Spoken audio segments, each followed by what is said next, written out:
সমস্ত কোরবানি মেনে নেওয়ার জন্য প্রস্তুত, কিন্তু আমি আমার একজন ভাইকেও এখানে রক্তাক্ত হতে দেব না। আপনারা আমার জন্য দোয়া করুন। আমি সবর করার সিদ্ধান্ত গ্রহণ করেছি।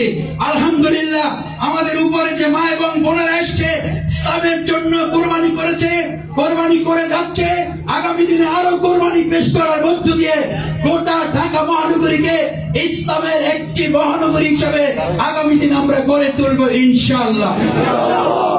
ভাইরা পিছিয়ে থাকবেন। ভাইরা কি করবেন? ভাইদের দায়িত্ব কি? আবু জান্দাল ইবনে সোহেল যেই কথার মধ্য দিয়ে এখানে এসেছি, জান্দাল রাদিয়াল্লাহু তাআলা আনহুকে পিতা সোহেল বলছেন যে সন্তানকে ফেরত দাও। ফেরত যাচ্ছে আদর করার জন্য না, তার রক্ত মুছে দেওয়ার জন্য না, ফেরত যাচ্ছে তাকে ব্যান্ডেজ করার জন্য না, ফেরত যাচ্ছে তাকে সোহাগ করার জন্য না, ফেরত যাচ্ছে তাকে নিয়ে আরো অত্যাচার করার জন্য। হয় মোহাম্মদকে ছাড়ো না আর ইসলামকে ছাড়ো। বাবা এবং সন্তানের এই যুদ্ধ পৃথিবীর ইতিহাসে শুধু ইসলামের জন্যই সম্পন্ন হয়েছে, আজকেও হবে, ভবিষ্যতেও চলবে। এটি শুধু আদর্শের সম্পর্কের ভিত্তি। আপনি আপনার সন্তানের সাথে লড়াই করবেন না, কিন্তু ফজরের নামাজে উঠিয়ে তাকে মসজিদে পাঠাবার জন্য আপনাকে লড়াই করতে হবে। নাহলে আপনার এই সন্তানের প্রয়োজনই কাল কিয়ামতের কঠিন ময়দানে আপনাকে অজুহাত পেশ করবে। আমার বাবা মাকে অঙ্কের জন্য, ইংরেজির জন্য, বিদ্যালয়ের জন্য, জিপিএ 5 এর জন্য, চাকরির জন্য, ব্যবসার জন্য যেভাবে তদারকি করেছে, নামাজের জন্য সেভাবে তদারকি করে নাই বলে আজকে আমি এই পর্যায়ে এসে পৌঁছেছি। আমার বাবাকে শুদ্ধ আমি জাহান্নামে যেতে চাই। তাহতা আকদাম লিয়াকুনা মিনাল আসফালিন। অপমানজনক অবস্থায় আজকে বাবা মাকে এখানে সিদ্ধান্ত নিতে হবে। হযরত ইব্রাহিম আলাইহিস সালামের মতো বাবাগণ এখানে এসেছেন, হযরত ইসমাইলের মতো আমাদের কলিজার টুকরা সন্তানের আমার সামনে আছে। আমি বাবাদেরকে জিজ্ঞেস করতে চাই, আমি শফিকুল ইসলাম মাসুদ আপনাদের মতো একজন ক্ষুদ্র বাবা। আপনারা যারা এখানে বাবা হিসেবে এসেছেন, সন্তানদের এই সুন্দর সুন্দর চেহারাগুলোর দিকে তাকিয়ে বলুন, আপনি নিজে ইব্রাহিমের পর্যায়ে পৌঁছতে পেরেছেন, সন্তানদেরকে ইসমাইলের মতো করে তৈরি করার সিদ্ধান্ত নিতে পেরেছেন? যদি না পারেন, তাহলে ইব্রাহিমের সুন্নাহ হিসেবে আপনি কোন পর্যায়ে নিজেকে রেখেছেন সেই সিদ্ধান্ত আজকে এই শিক্ষা ট্যুর থেকে আপনাকে নেওয়ার জন্য বিনয়ের সাথে আমি অনুরোধ করব। যেই সন্তানকে কোরবানি করার জন্য হাত পা বেঁধে যখন শোয়ে তরবারি চালানো হবে, মনে আছে? যখন তরবারি চালানো হবে, সন্তানের কথা বলে নাই, বাবা তুমি এত নিষ্ঠুর, এত নির্দয়, আমার এসএসসি পরীক্ষার সামনে আর তুমি আমাকে রোজা রাখতে বলো, এই শীতের মধ্যে উঠে উঁচু করে আমাকে নামাজতে পড়তে বলো। মা হিসাবে তোমার কি একটু দরদ নাই? বাবা হিসাবে আমার প্রতি তোমার কোন আদর নাই? আমাকে এই শীতের মধ্যে তুমি উঠিয়ে নামাজ পড়তে বলো, আমাকে এত টায়ার্ড হয়ে স্কুল থেকে ফিরেছি এখন তুমি আসর পড়তে বলো। ইসমাইল তার বাবাকে এই কথা বলে নাই, বরং বলেছিল, বাবা তোমার চোখের বন্ধন খুলে ফেলো, আমার হাত এবং পায়ের বন্ধন খুলে ফেলো। আমি দেখতে চাই আমার বাবা আমার সুন্দর মায়াবী চেহারার দিকে তাকিয়ে শুধু আল্লাহর সন্তুষ্টির জন্য আমার গলায় বিনা দ্বিধায় তরবারি চালিয়ে দিতে পারবে।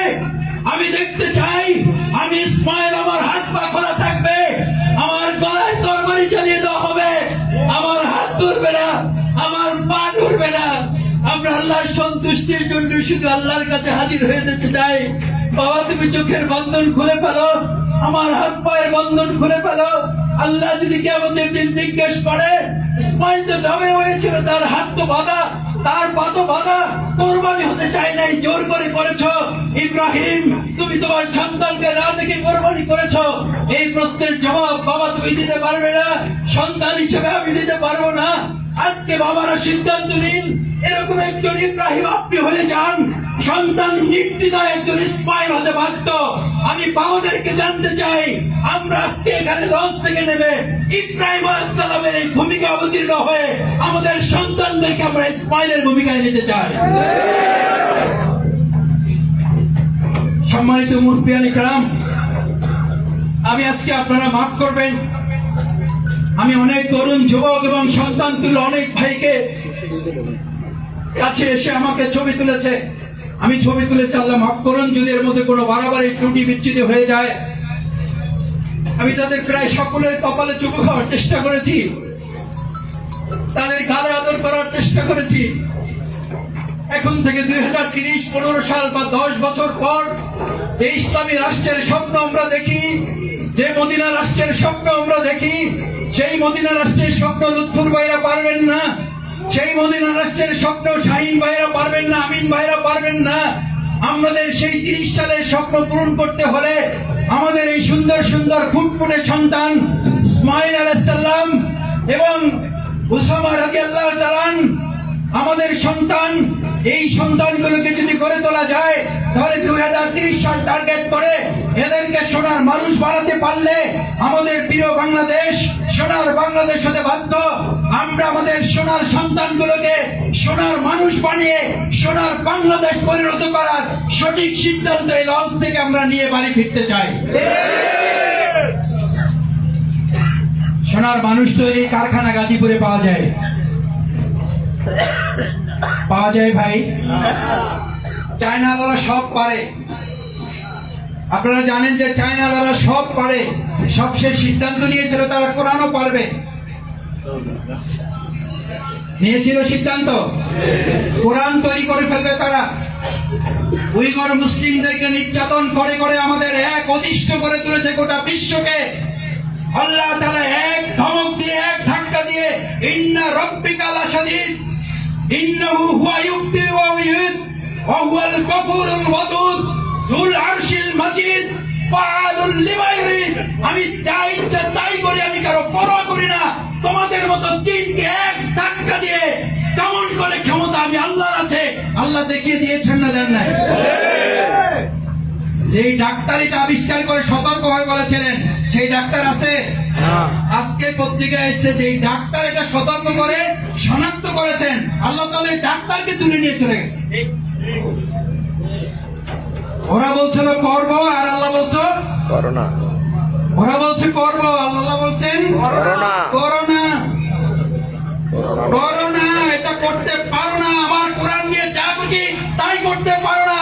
আজকে যারা সংসদে হজরত উপাধি নিয়ে হাসি ঠাট্টা মশকরা করছেন, অপেক্ষা করুন, আপনাদের জন্য আল্লাহর গজবের তার প্রান্তে আপনাদের পড়তে হবে। আপনারা ভেবেছেন সবকিছুর ঊর্ধ্বে আপনারা চলে গেছেন। যে আল্লাহ তাআলা বলেন ইন্নামা আমরুহু ইজা আরাদা শাইআন আইয়াকুলা লাহু কুন ফায়াকুন। আমি শুধু বলবে হয়ে যাবে, চোখের পলক ফেলতে পারবে না। এই যে লঞ্চে আছেন, মনে পড়ে টাইটানিকের কথা? টাইটানিক হয়ে গেছে সিনেমা, এটা আমাদের একটা অতীত। মুসলিম উম্মার জন্য এক বিরাট গুরুত্বপূর্ণ শিক্ষা।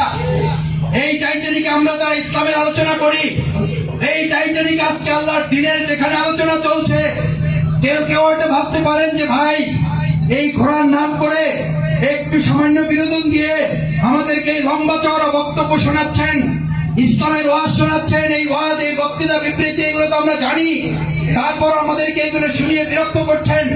মেহরবানি করে ক্ষমা সুন্দর দৃষ্টিতে দেখবেন, আমরা শুধু আমাদের জায়গা থেকে আপনাদেরকে সাথে করে নিয়ে ওই গজব থেকে রক্ষা পাওয়ার জন্য দায়িত্বের জায়গায় কাল কিয়ামতের দিনে সবাই মিলে আজকে যেমন একত্রিত হয়েছি, জান্নাতে একত্রে ঢোকার জন্য একটা বিরাট কামনা এবং বাসনা নিয়ে শুধুমাত্র একত্রিত হয়েছি।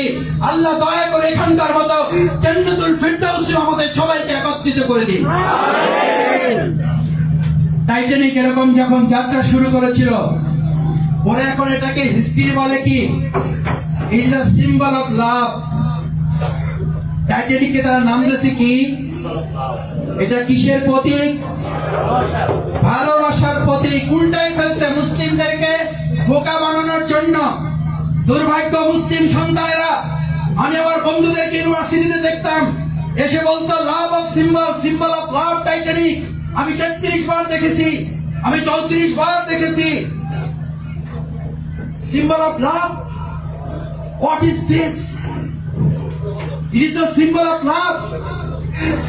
It is the symbol of punishment from Allah subhanahu wa ta'ala. এটা আল্লাহর পক্ষ থেকে গোটা মানব জাতির জন্য শাস্তি ছিল। এরকম যাত্রা শুরু করে এই লঞ্চ যারা চালান, সারেং যারা পরিচালক, তারা দাঁড়িয়ে এরকম একটা মাইক দিয়ে বক্তৃতা করেছিল, আওয়ার অনারেবল প্যাসেঞ্জার, আমাদের সম্মানিত যাত্রীবৃন্দ, এই এখন আমরা যারা আছি ভালো করে খেয়াল করুন, আর এক টাইটানিকে আমরা আছি। শুধু সামান্য নিজের মধ্যে অহংকার তৈরি হলে, শুধু সামান্য নিজের মধ্যে আমিত্ববোধ তৈরি হলে, শুধু নিজের মধ্যে সামান্য পার্সোনালিজম তৈরি হলে, শুধু আমি ভালো আনা খাইরুম মিন, যেভাবে ইবলিসকে আল্লাহ শেষ করে দিয়েছেন, টাইটানিককে একই সূত্রে গেঁথে দিয়েছিলেন। শুধু সারেন ঘোষণা করেছিল, আওয়ার অনারেবল প্যাসেঞ্জার, এই ড্রিঙ্ক ক্যান বি মেরি, খাও দাও ফুর্তি করো, it's not only Titanic, it's a mini state. এটা টাইটানিক না, এটা লঞ্চ না, এটা স্টিমার না, এটা কি? It's a mini state. এটা একটা রাষ্ট্র। Don't destroy them, don't destroy them. তোমাদের কেউ ধ্বংস করতে পারবে না। এই ডোন্ট ডিস্ট্রয় দেম বলা শেষ হয়নি, শব্দের কর্ণ কুহুরে এখনো শেষ ধাক্কায় পৌঁছেনি, এখনো ধ্বনি প্রতিধ্বনিটা এখনো কান থেকে হারিয়ে যায়নি। পিছন থেকে সারেং এসে বলছে বক্তব্য change. Our honorable passenger, within short time, just in 15 minutes, please be careful because our Titanic should be destroyed just 15 minutes.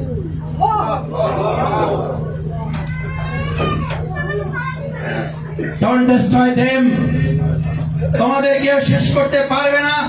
এই আত্ম অহংকারী বক্তব্যের ধ্বনি এবং প্রতিধ্বনি কান থেকে যখন শেষ হয়ে যেতে পারেনি, আল্লাহ রাব্বুল আলামিন একটা পাহাড়ের সাথে ধাক্কা লাগায়নি, একটা স্টিমারের সাথে ধাক্কা লাগায়নি, ধাক্কা লাগিয়েছে সামান্য এক খণ্ড বরফের সাথে। এই বরফের সাথে ধাক্কা লেগে যখন টাইটানিকটা ডুবে যায়, প্লিজ ভাইয়ের আমার, আপনার সন্তানকে বাঁচাবার জন্য আপনার কৌশল কাজে লাগবে না। আপনার সন্তানকে যোগ্য করে গড়ে তোলার জন্য বড় বড় মাইলস্টোন, বড় বড় স্কুল কলেজ কোনো কাজে লাগবে না। চ্যালেঞ্জ দিয়ে বলে যাচ্ছি, আপনার সন্তান ইংলিশ মিডিয়ামে পড়েই আপনি তাকে বড় করতে পারবেন না। আপনার সন্তানকে জিপিএ 5 পয়ে বড় করতে পারবেন না। আপনার সন্তানকে ডাক্তার ইঞ্জিনিয়ার বানিয়ে বড় করতে পারবেন না। যদি না তার মধ্যে আল্লাহর পরিচয়, রাসূলের সুন্নাহর পরিচয়, ইসলামের পরিচয় তার মধ্যে ফুটিয়ে তুলতে না পারেন, তাহলে টাইটানিকের মতো আপনার সন্তান, আমার ভাই, আমার বোন, আমার সন্তানেরাও অহংকারী হয়ে আল্লাহর অভিশাপে ধ্বংস হয়ে যেতে বাধ্য। ধ্বংস হয়ে যেতে বাধ্য। যেতে না ধ্বংস হয়ে গেছে। 4 বছর এক জায়গায় থাকার অভিজ্ঞতার একটা বর্ণনা দিচ্ছি। আর দুনিয়া সিজদুল মুমিনিন, এখন যে সেন্ট্রাল জেলে আছি, আমি ছিলাম 4 বছর সাব জেলে। 4 বছর সাব জেলে থাকার অভিজ্ঞতার একটা বর্ণনা দিচ্ছি।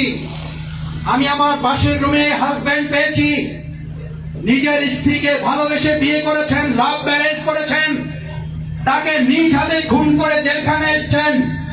সন্তানকে পেয়েছি, মাদকের টাকা দিতে পারে নাই, ডাক্তার, ইন্টার্নি শেষ হয়ে গেছে, মাত্র কিছুদিন পরে জয়েন করবেন। আমার পাশের রুমে এসে বলছেন, মাসুদ ভাই আমার মনটা ছটফট করে, নামাজ পড়ে আমার জন্য একটু দোয়া করবেন যেন আমি রাতে ঘুমাতে পারি। আমি বললাম, ভাই আপনার মামলাটা কি বলেন তো? বলে যে মাসুদ ভাই মামলাটা ছোট্ট, তেমন কিছু না। আমি আমার মাকে হত্যা করেছি কারণ মাদকের টাকা চেয়েছিলাম, মাথা ঠিক ছিল না, আমাকে বহু কষ্ট করে ডাক্তার বানিয়েছে। সেই সোনাটা আমার ছিল অপারেশন করার জন্য, রোগীকে ভালো করার জন্য। আমার দুর্ভাগ্য, আমি আমার সেই সোনাটা দিয়ে রোগীকে অপারেশন করার পরিবর্তে মাদকের টাকা না পেয়ে আমি আমার মায়ের গলায় ছুরি চালিয়ে দিয়ে পাগল ভেসে আমি এখন থানায় গিয়ে ওসির কাছে নিজে সারেন্ডার করে জেলখানায় চলে এসেছি। ছটফট করছে মনটা, কোনোভাবেই মানাতে পারছি না। আমি বললাম, তোমার জন্য দোয়া কবুল হবে কিনা আমি জানি না, কারণ রাসূল করিম সাল্লাল্লাহু আলাইহি সাল্লামের কাছে আবু হুরায়রা রাদিয়াল্লাহু তাআলা ইসলামের জন্য মার খেয়ে মায়ের হাতে, একজন মুশরিকা মায়ের হাতে মার খেয়ে রাসূল করিম সাল্লাল্লাহু আলাইহি সাল্লামের কাছে হাজির। পিঠের কাপড়টা এরকম তুলে দিয়ে বললেন, ইয়া রাসূলুল্লাহ, মুখে কিছু বলতে চাই না, আপনি রহমাতুল লিল আলামিন, আমি শুধু আপনাকে ভালোবাসি। আমি আমার মাকে বলেছি, আমি তোমাকেও ভালোবাসি, আমি আমার রাসূলকেও ভালোবাসি। এতটুকু অপরাধে আপনি আমার পিঠের দিকে একটু তাকিয়ে দেখুন। আমার মা নিজের হাতে এগুলো মেরেছে। আমি আমার মায়ের বিরুদ্ধে বিচার দিতে আসি নাই। আপনি শুধু আমার মায়ের জন্য একটু দোয়া করবেন। রাসূল করিম সাল্লাল্লাহু আলাইহি ওয়াসাল্লাম বললেন, আবু হুরায়রা, যদি বিচার চাইতে আসো তাহলে ভুল করেছো। আমি বিচারক হিসাবে দুনিয়াতে নাজিল হয়ে নাই। বিশেষ করে মায়ের বিচার করার কোন দুঃসাহস তো আমি দেখাতেই পারি না। আমি তার জন্য শুধু দোয়াই করতে পারি। রাসূল করিম সাল্লাল্লাহু আলাইহি ওয়াসাল্লাম বললেন, আবু হুরায়রা, তুমি বাড়ি ফিরে যাও, আমি তোমার মায়ের জন্য দোয়া করছি। প্রিয় সন্তানেরা, আমি আমার মাকে এখন প্রায় ফোন করে বলি, মা, আমার বড় সন্তানটা হওয়ার আগ পর্যন্ত বুঝতে পারি নাই বাবা কি, রাতের পর রাত জাগতে হয় এটা বুঝতে পারি নাই। ভিজা কাঁথাটাই নিজে শুয়ে শুকনা কাঁথাটা সন্তানকে দিতে হয় এটা বুঝতে পারি নাই মা।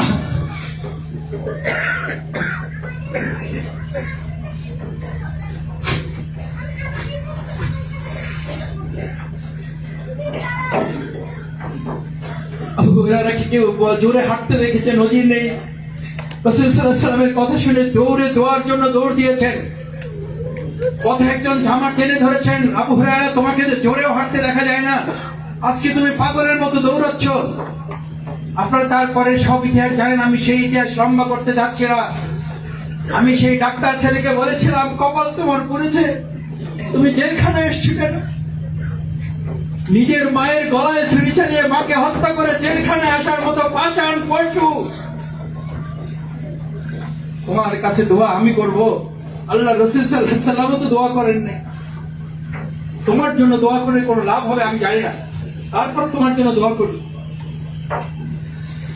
তোমার জন্য দোয়া করি। বাবাকে দেখেছি আমার পাশের রুমে সন্তানকে হত্যা করে চলে এসছে। আমার বোনেরা এখানে উপস্থিত আছে। প্রিয় বোনেরা, স্বাধীনতার নামে যদি নিজেকে শৃঙ্খলার সামান্য চিন্তা এবং শয়তানের অসহসা মাথায় ঢোকে, বিশ্বাস কর, আল্লাহে আল্লাহর কসম, আল্লাহে আল্লাহর কসম, আল্লাহে আল্লাহর কসম, দুনিয়ার কোন উন্মত্ত যুবকের কাছ থেকে শুধু নয়, তুমি তোমার পরিবারের থেকেও রক্ষা পাবে না। আমি সেদিন দেখেছি নিজের বোনকে নিজের ভাই লজ্জাহীনতা করে ব্যভিচার করে জেলখানায় চলে এসছে। আমাকে বলছে, মাসুদ ভাই, কি করবো বুঝতে পারছি না, আমার কিচ্ছু করার ছিল না, আমি নিজেকে সামলাতে পারি নাই, আমার জন্য দোয়া করুন যদি কোনোদিন বের হতে পারি। আমি আমার এই লজ্জাহীনতা কিভাবে ঢাকবো? এই ঘটনা কি আমি আপনাদেরকে আজকে প্রথম শোনাচ্ছি বাংলাদেশে? আপনি যদি ভাবেন জিপিএ 5 পেয়েছে সন্তান সফল, আপনি যদি ভাবেন ছেলে চাকরি পেয়েছে সন্তান সফল, আপনি যদি ভাবেন ছেলে ইঞ্জিনিয়ার হয়েছে সন্তান সফল, আপনি ভুলের মধ্যে আছেন। ভুল থেকে বেরিয়ে আসুন। এই বিশ্ববিদ্যালয়, স্কুল, এই কলেজগুলো, হেভেন আমাদের এখনকার মাদ্রাসাগুলো, আমি মাদ্রাসায় পড়েছি, আমি কলেজে পড়েছি, আল্লাহ আমাদের অহংকার মাফ করুন। বিশ্ববিদ্যালয়ের সবচেয়ে বড় বারান্দায় হাঁটার সুযোগ হয়েছে। বিশ্ববিদ্যালয়ের শিক্ষক আপনাদের পড়িয়েছেন, সেই শিক্ষকদের ক্লাস আল্লাহ আমাদেরকে নেওয়ার সুযোগ দিয়েছেন। কিন্তু একটা শিক্ষা প্রতিষ্ঠানের পরিচয় যদি আমাদেরকে আল্লাহ দয়া করে না দিতেন, একটা ভারসাম্যপূর্ণ শিক্ষা প্রতিষ্ঠানের সাথে যদি আল্লাহ দয়া করে সম্পৃক্ত করে না দিতেন, তাহলে হয়তো নামাজি হতাম, রোজাদার হতাম, হয়তো আমি তাহাজ্জুদগুজার হতাম, হয়তো আমি সাদকাকারী হতাম, হয়তো আমি একজন আলহাজ হতাম। কিন্তু আমার মায়ের জন্য, আমার বাবার জন্য একটা নফল রোজা রাখতে হবে। শুধু আমার মায়ের জন্য উঠে তাহাজ্জুদ পড়ে, যেই মা রাতের পর রাত জেগেছেন, সেই মায়ের জন্য মাসে অন্তত একটা রাত জেগে আল্লাহর কাছে জায়নামাজ বিছিয়ে দু হাতটা তোলার সাথে সাথে রব্বির হামহুমা কামা রব্বায়ানি সগীরা, এই বাক্যটা যদি আপনি আপনার সন্তানকে মুখস্থ করাতে ব্যর্থ হন, এই ব্যর্থতার দায়িত্ব শুধু সন্তানের না, এই ব্যর্থতার দায়িত্ব বাবা মা হিসেবে আপনাকেও নিতে হবে।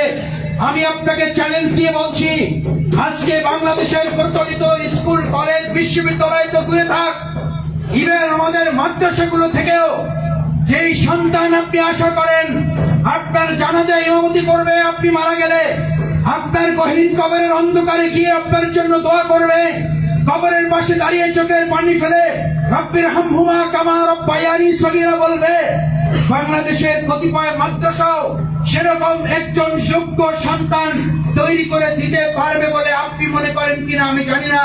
সেই সন্তান তৈরি করার জন্য একটা আদর্শ শিক্ষা প্রতিষ্ঠান বাংলাদেশে এখন আনাচে কানাচে, আপনাদের ঘরের বারান্দায় ফ্ল্যাটে ফ্লোরে সন্তানরা দৌড়ে দৌড়ে আপনার সন্তানকে বলছে, হে তরুণ এসো মুক্তির পথে, হে তরুণ এসো শান্তির পথে, হে তরুণ এসো কল্যাণের পথে। সেই প্রতিষ্ঠানের হাতে আপনার সন্তানকে তুলে দেওয়া ছাড়া আপনার হাতে আর কোনো পথ খোলা নেই। আমি চ্যালেঞ্জ দিয়ে রেখে গেলাম, আমার মা বিশ্ববিদ্যালয়ে পড়তে দিবেন না, কারণ আমি আরেকটা বিশ্ববিদ্যালয়ে ভর্তি হয়ে গেছি,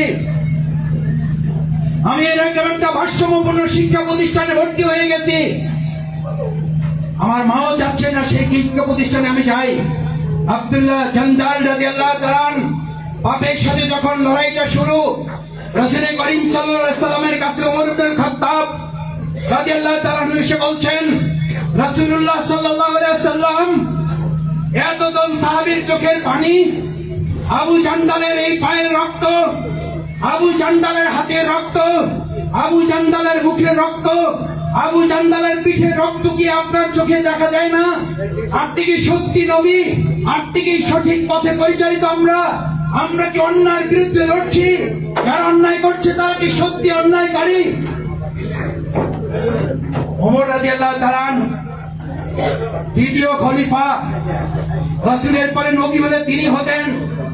অত্যাচারের মাত্রা কোন জায়গায় গেলে ধৈর্যের বাঁধ ভেঙে যেতে পারে, সেই জায়গায় তিনি রাসূল সাল্লাল্লাহু আলাইহি ওয়াসাল্লামকে জিজ্ঞেস করছেন, আপনি কি সত্যি নবী? আমরা কি সঠিক পথে পরিচালিত? আবু জান্দালকে তাদের কাছে দিতে আমরা বাধ্য। রাসূল করিম সাল্লাল্লাহু আলাইহি ওয়াসাল্লাম ওমর রাদিয়াল্লাহু তাআলা নূর মুখটা কানের কাছে নিয়ে এসে চোখের পানিগুলো মুছে দিতে দিতে বললেন, ওমর, আবু জান্দালের এই রক্তের কর্মকৌশলের ফল আমরা মাত্র কিছুদিনের মধ্যে ভোগ করব। পুরো মক্কা আল্লাহ তাআলা আমাদেরকে বিজয় বেশি ওখানে নিয়ে যাবে ইনশাআল্লাহ। আজকে আপনাদের শুধু একটা কথা বলতে চাই, যারা আমাদের দায়িত্বশীলের, যারা আমাদের এরকম আল্লাহর প্রিয় মানুষদের রক্তে শুধু বাংলাদেশ না জেলখানাগুলো রক্তে রঞ্জিত করেছেন, আমরা তাদেরকে বলতে চাই, এই সমস্ত রক্তের বদলায় শুধু জেলখানাগুলো পরিবর্তন হয় নাই, ফাতে মক্কার মতো বাংলাদেশে আগামী দিনে একটা চূড়ান্ত বিজয় আমাদের জন্য অপেক্ষা করছে। আমরা শুধু একটা ধাক্কা দিলে সেই বিজয় তার প্রান্তে আল্লাহ আমাদেরকে পৌঁছে দেবেন ইনশাআল্লাহ। সম্মানিত ভাইয়েরা, আমি শেষ করতে চাই যে কথা বলে, সম্মানিত ভাই এবং বোনেরা, আমার প্রিয় মাতৃভূমি বাংলাদেশ, আমাদের সুন্দর অতীত আছে। আমাদের সেই অতীত হযরত খুবাইব, যারা আজকে কেউ কেউ মনে করেন আমাদের আজকের এই যুগে গণজাগরণ মঞ্চ তৈরি হয়েছে, আজকে এখানে অনেক ওলামায়ে কেরামগণ আছেন, সাহাবীদের রাদিয়াল্লাহু তাআলা আনহুদের জীবনী পড়েছেন, ইসলামের ইতিহাস যারা পড়েছেন। হযরত খুবাইব রাদিয়াল্লাহু তাআলা হাত পা পিছনে বেঁধে যখন তাকে ফাঁসির মঞ্চে নেওয়া হচ্ছিল, হাতে তালি দিয়ে বাজনা বাজিয়ে ড্যান্সাররা নর্তকী বাজাতে বাজাতে নাচ করতে করতে উলঙ্গ অবস্থায় এই গণজাগরণ মঞ্চের চেয়েও ভয়ানক গণজাগরণ মঞ্চ খুবাইব রাদিয়াল্লাহু তাআলা আনহুর ফাঁসির মঞ্চে তৈরি ছিল না। আমাকে সেদিন একজন ভাই বলছেন, ভাই, আমাদের যদি ৭১ সাল না থাকতো তাহলে এই গণজাগরণ মঞ্চের কোনো তৈরি হতো না। আমি জিজ্ঞেস করেছিলাম, হযরত খুবাইব রাদিয়াল্লাহু তাআলা আনহুর জীবনে ৭১ সাল এসেছিল, কিন্তু তাদের ফাঁসি কি হয়েছিল? তাদের জন্য গণজাগরণ মঞ্চ কি তৈরি হয়েছিল? তারা কি তাদের পিছপা হটেছিলেন? তাদের রক্তে কি ইসলামের যাত্রা অগ্রগতি দমিত হয়েছে নাকি বিজয় হয়েছে? আজকে বাংলাদেশে ফাঁসি হয়েছে, রক্ত হয়েছে, গণজাগরণ মঞ্চ তৈরি হয়েছে। ইসলামী আন্দোলন থেকে হযরত খুবাইব আমরা তৈরি করতে পেরেছি। আমরা বিজয়ের জন্য আল্লাহর কাছে প্রত্যাশা করছি বাংলাদেশে বিজয় অনিবার্য হবে ইনশাআল্লাহ। মনে আছে খুবাইব রাদিয়াল্লাহু তাআলা যখন ফাঁসির মঞ্চে নিয়ে হাজির বললেন, আমাকে 2 রাকাত নামাজের অনুমতি দাও। নামাজ পড়তে দেওয়া হলো। নামাজ পড়ে আল্লাহর কাছে হাত তুলেছিলেন। সম্মানিত ভাইরা, আমার শ্রদ্ধেয় মা এবং বোনেরা, আমরা যাদেরকে হারিয়েছি আমরা তাদেরকে হারাইনি। এই আন্দোলনকে গতিশীল করার জন্য আল্লাহ তাআলার কাছে তাদেরকে আমরা নাজরানা পেশ করেছি। এই ধারাবাহিকতায় নিশ্চয়ই আল্লাহ তাআলা আমাদের এই গতিকে আরো প্রগাঢ় করবেন। কিন্তু আপনাদের একটা দায়িত্বের জায়গা কথা বলে আমি শেষ করে দিতে চাই। খুবাইব রাদিয়াল্লাহু তাআলা ফাঁসির মঞ্চে নামাজের জন্য যখন প্রস্তুত, 2 রাকাত নামাজ শেষ করে হাত তুললেন। হাত তুলে বললেন, আল্লাহ, দুটো দোয়া করেছিলেন, আল্লাহ এই সকল ব্যক্তিদের সকল ক্ষমতা, সকল দম্ভ অহংকার তুমি ধ্বংস করে দাও, আর দয়া করে তুমি তাদেরকে ক্ষমা করো না। আব্দুল্লাহ আমির ইবনে জুমাহি রাদিয়াল্লাহু তাআলার পাশে বসা, ইসলাম তখনও কবুল করেন নাই। মানবিকতার দিক বিবেচনায় যখন তিনি খুবাইব রাদিয়াল্লাহু তাআলা আনহুর এই ফাঁসি দৃশ্য উপভোগ করলেন, নির্যাতন করে করে তাকে যখন হত্যা করা হলো, তার চোখের সামনে শহীদ হয়ে গেলেন, তিনি আবেগ ধরে আরেকটা পেরে ইসলাম কবুল করলেন, গভর্নর হলেন। হযরত ওমর রাদিয়াল্লাহু তাআলা হিমস নগরী তাকে গভর্নর বানিয়ে পাঠালেন। জুমাহি রাদিয়াল্লাহু তাআলা কয়েকদিন গভর্নরের দায়িত্ব পালন করার মাত্র কিছুদিন পর ওমর রাদিয়াল্লাহু তাআলা হিমস নগরী সফরে গেলেন প্রজাদের খোঁজ খবর নেওয়ার জন্য। জুমাহি রাদিয়াল্লাহু তাআলা কিভাবে গভর্নর পরিচালনা করেন দেখার জন্য গিয়ে যখন দাঁড়ালেন, কতিপয় লোক এসে লিখিত আবেদন দিল, অভিযোগ দিল 4টা। সম্মানিত ভাইরা, দুনিয়ার মানুষ পরিচালনায় মানুষের কিছু ভুল ত্রুটি থাকবে, ছিল, আছে, এটা চলমান। আপনাকে মাথায় রেখেই কাজ করে যেতে হবে। অমুকে ভালো না, অমুকে দিয়ে হবে না, অমুকে দিয়ে চলে না। সুতরাং আমি এসবের মধ্যে নাই, আমি নিজের মতো চলবো। নিজের মতো চলার সিদ্ধান্ত আল্লাহ তাআলা আপনাকে দেন নেই। সংঘবদ্ধ জীবনের অধিকারী ছাড়া জীবনের কোন অধিকার মুসলমানদের নেই, মুমিনের কোন অধিকার নেই। জুবাইর রাদিয়াল্লাহু তাআলার বিরুদ্ধে কয়টা অভিযোগ দেওয়া হলো মনে আছে? আমি 4টা অভিযোগ চলছে না, বিশ্লেষণ করতে চাই না। শুধু যে কারণে ঘটনাটি আপনাদের সামনে উল্লেখ করেছি, যারা জেলখানার ফাঁসির মঞ্চ দেখেছেন, যারা জেলখানার ফাঁসি টিভিতে দেখেছেন, যারা জেলখানার ফাঁসি হৃদয় থেকে উপলব্ধি করেছেন, এখানে একজন আব্দুল্লাহ ইবনে আমির জুমাহি নেই। যে আব্দুল্লাহ ইবনে আমির জুমাহি এই লঞ্চ থেকে সিদ্ধান্ত নিতে নিতে বের হবেন, আমার ভাইয়ের জেলখানার যে রক্ত আমি দেখেছি, আমি প্রতিবাদ করতে পারি নাই, আমি রাস্তায় বের হতে পারি নাই, কিন্তু আমি আমার জীবনের পরিবর্তন সাধন করে, জুমাহির মতো করে, আমি আমার রাষ্ট্রের পরিবর্তন সাধন করে তার বদলা নেওয়ার জন্য এই লঞ্চ থেকে আমরা সিদ্ধান্ত নিয়ে বের হতে চাই। আব্দুল্লাহ আমির জুমাহির কাছে কেউ নেই।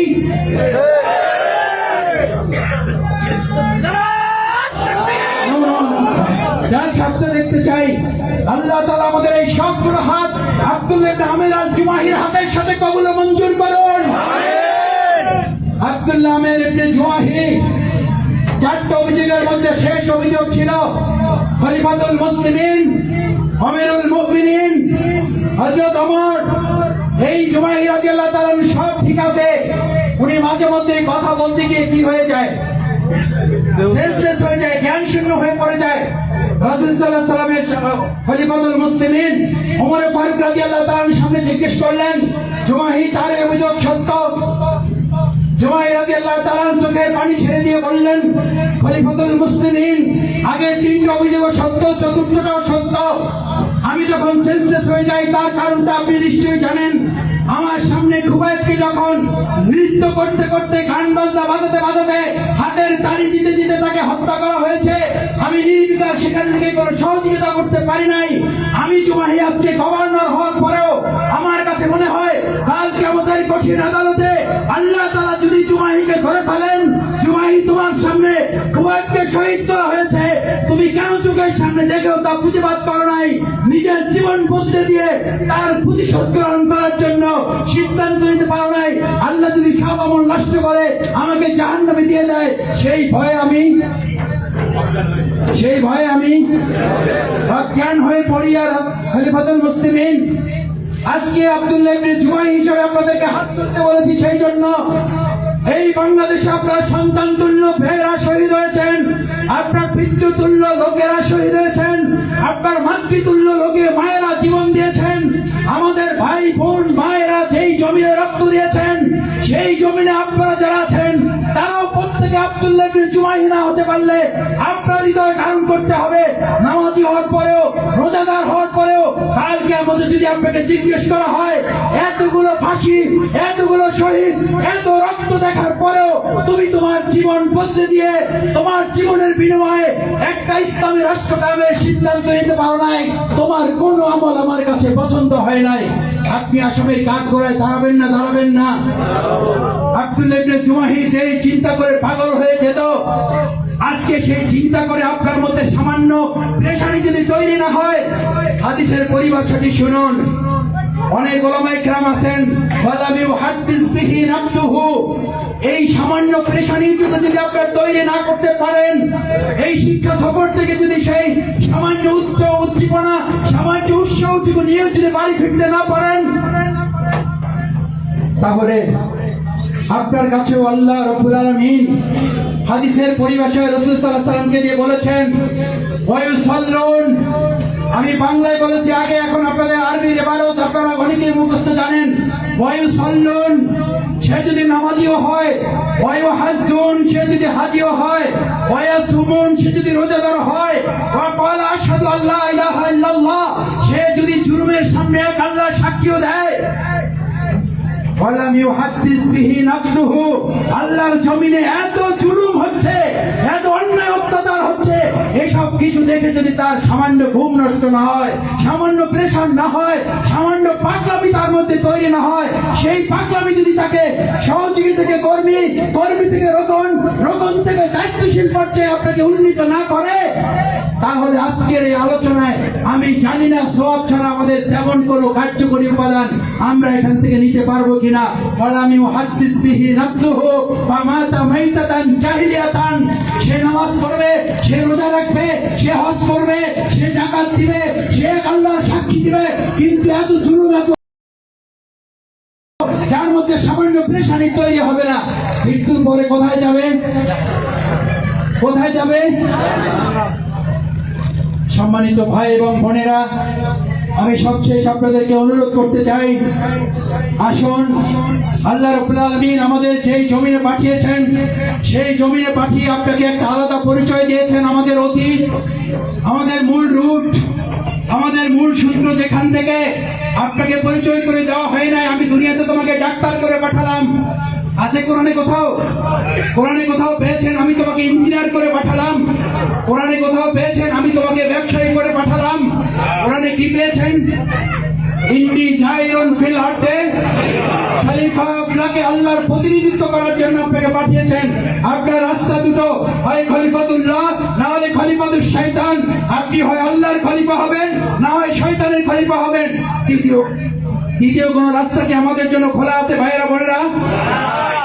আল্লাযীনা আমানু ইউকাতিলুনা ফি সাবিলিল্লাহ, এটি কোন দলের সংগঠনের আয়াত না, এটি কোন রাজনৈতিক দলের স্লোগান না। আল্লাযীনা আমানু ইউকাতিলুনা ফি সাবিলিল্লাহ, যদি ইমানদার হও তাহলে তোমার সমস্ত চেষ্টা প্রচেষ্টা, লড়াই সংগ্রাম সব কার জন্য? এটা কাদের জন্য? কোন দলের জন্য, কোন রাজনৈতিক মতবাদ, কোন পীর সাহেবের বক্তব্য?